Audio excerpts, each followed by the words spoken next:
Hello guys, এখন আমি BR এবং সিএস খেলতে খেলতে বোর হয়ে গেলাম। তারপর দেখলাম ক্রাফল্যান্ড ম্যাপ খেললে 1000 ডায়মন্ড পাওয়া যায়।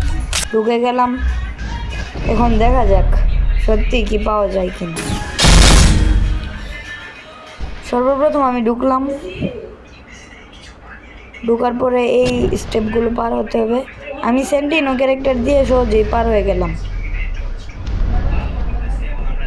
কিন্তু সামনে এইগুলো সহজে পার হয়ে যাবে, বাট এগুলো একটু টাফ আর কি।